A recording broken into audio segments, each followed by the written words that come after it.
Agé, donc je suis agriculteur sur la commune de Cazières-sur-Adour, dans les Landes. J'ai une exploitation agricole avec deux ateliers, un atelier élevage avec production de foie gras et un autre atelier de grande culture, avec notamment du maïs et des cultures d'hiver. Ici dans les Landes, nous avons des conditions climatiques favorables à la culture du maïs, avec 350 à 400 mm d'eau et de précipitations sur le cycle du maïs. Cependant, depuis quelques années, on s'aperçoit que les conditions sont de plus en plus changeantes et donc on n'arrive pas à déterminer la période et la durée des sécheresses qu'on subit de quelques années l'été. On peut s'apercevoir que 2 années sur 5, nous sommes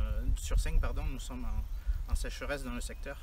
Donc il faut qu'on s'adapte techniquement pour faire face à cela. Bonjour, je m'appelle Franck Hontan, je suis délégué semences et culture chez Maseeds sur la zone du sud-ouest de la France. Et donc moi j'ai conseillé à Dimitri le Mastranthème. Alors pourquoi le Mastranthème? Ce qu'on pouvait voir, donc ici on est sur la parcelle de Dimitri, c'est une parcelle en sec non irriguée.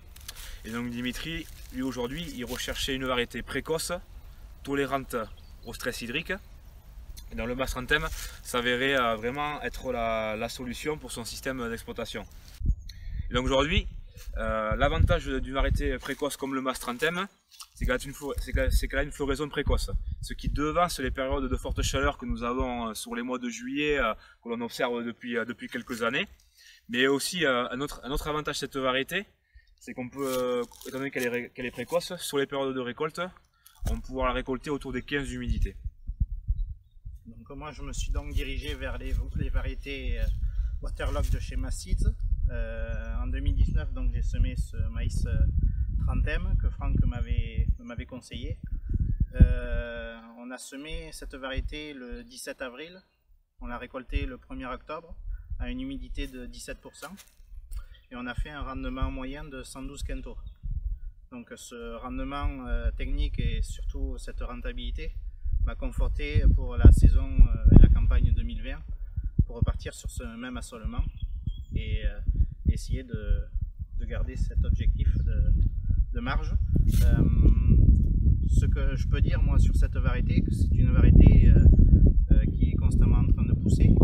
Elle est très adaptée à mes parcelles, étant donné que c'est des parcelles qui ont un potentiel maïs moyen voire faible de par la texture, et donc on a été très surpris nous de cette façon de valoriser la moindre goutte d'eau pour assurer un rendement convenable voire très satisfaisant.